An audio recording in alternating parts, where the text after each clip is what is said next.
Jean-Pierre Choël, je suis directeur général de Promocil. C'est un groupe HLM implanté à Maubeuge-et-Fourmies, dans le sud du département du Nord. Un territoire qui a été fortement choqué par la crise économique et sur lequel on loge énormément de ménages APLisés. Juste votre taille 15 000 logements. On représente 80% de l'offre de logements locatifs sociaux sur un bassin d'habitat d'à peu près 400 000 habitants. Donc des tailles jugées critiques, 15 000 logements, bassin d'habitat, je le redis, de 400 000 habitants. On loge un habitant sur 5 et donc le boulot est fait. Alors, on a été particulièrement, évidemment, shooté par la RLS et nous avons mobilisé l'ensemble des dispositifs de la Caisse des dépôts pour tenter de reconstituer les marges et pour pouvoir poursuivre l'action.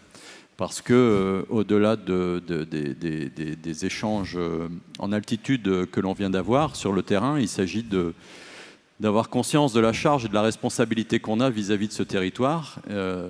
Et si, effectivement, on réfléchit d'un point de vue collectif à se sécuriser en travaillant et en se rapprochant les uns les autres, on veille à maintenir ce qui fait notre valeur ajoutée, c'est-à-dire la proximité du lieu de décision, du lieu de l'action.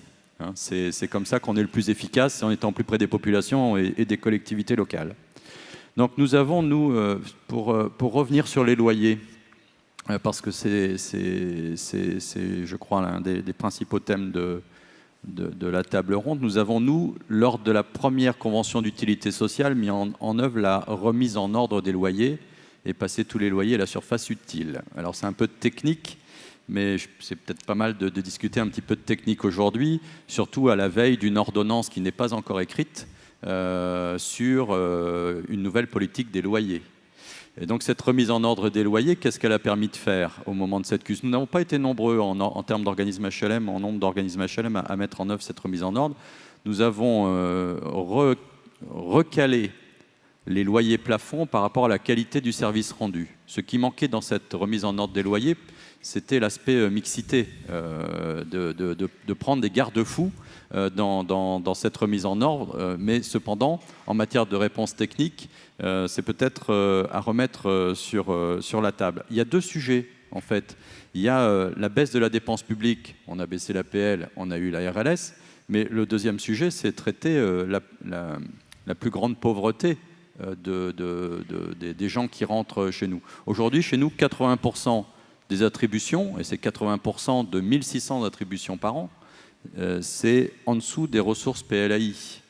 Et donc la question du loyer, elle se pose effectivement.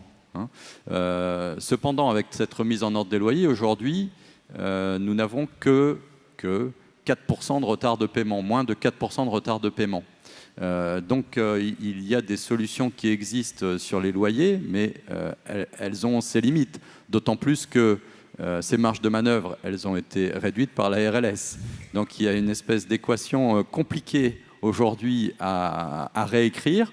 Il faut retisser par le dialogue, j'espère, sachant que cette ordonnance va être, je l'espère, j'appelle de mes voeux, et je crois qu'on est nombreux, à être le lieu où on va pouvoir rediscuter, tout en prenant en considération, effectivement, si on nous dit qu'il y a une nécessité de baisser la dépense publique, voilà, il y a des données dans l'équation, et puis il y a peut-être des variables aussi dans l'équation. Enfin, j'ai retenu ça.